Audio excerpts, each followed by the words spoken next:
Setelah runtuhnya Uni Soviet, Rusia terjebak dalam kekacauan ekonomi yang sangat parah, di mana hanya segelintir oligark yang menikmati keuntungan dari situasi tersebut.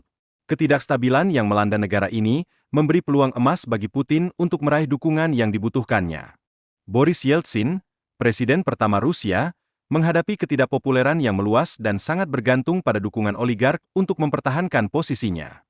Dengan situasi ini, jalan terbuka lebar bagi Putin untuk memasuki arena politik yang penuh godaan namun berbahaya.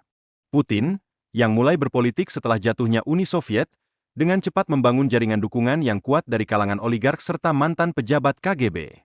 Keterampilan ini memberinya langkah yang signifikan menuju kekuasaan, melangkah melewati tantangan yang ada.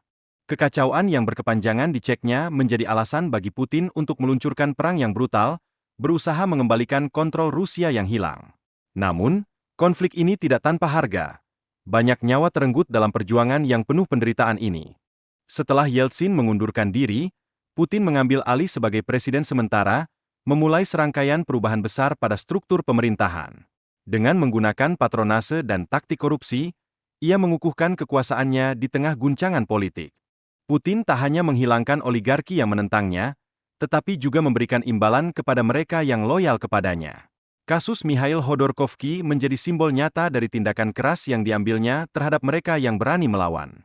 Meskipun hubungan Rusia dengan AS pernah berada dalam keadaan baik, terutama saat Obama berusaha merajut kembali silaturahmi setelah terpilih, Putin tetap menaruh curiga yang mendalam terhadap niat Amerika di kawasan ini.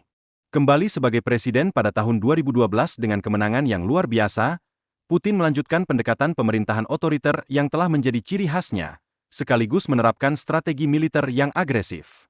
Media di Rusia sepenuhnya berada di bawah kendali negara, dipergunakan sebagai alat propaganda untuk membangun dan mempertahankan citra Putin. Dalam prosesnya, ia aktif menindak kebebasan sipil dan hak asasi manusia, menciptakan suasana ketakutan di antara rakyat. Penggunaan metode militer tradisional, seperti pengiriman senjata ke Suriah, mencerminkan ketegangan yang terus meningkat di kawasan tersebut.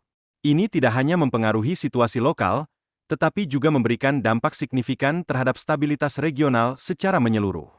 Kampanye propaganda yang diluncurkan oleh Rusia tidak hanya berpengaruh pada Ukraina, tetapi juga menggoyang pemilihan di Eropa. Hal ini menunjukkan keinginan besar Putin untuk memperlebar perpecahan politik yang sudah ada di dunia Barat. Sanksi-sanksi yang dijatuhkan oleh Barat sebagai respons terhadap invasi Putin berdampak buruk pada ekonomi Rusia. Nilai mata uang menurun drastis, dan sektor energi mengalami krisis, memunculkan tantangan yang sangat besar bagi keberlanjutan negara ini.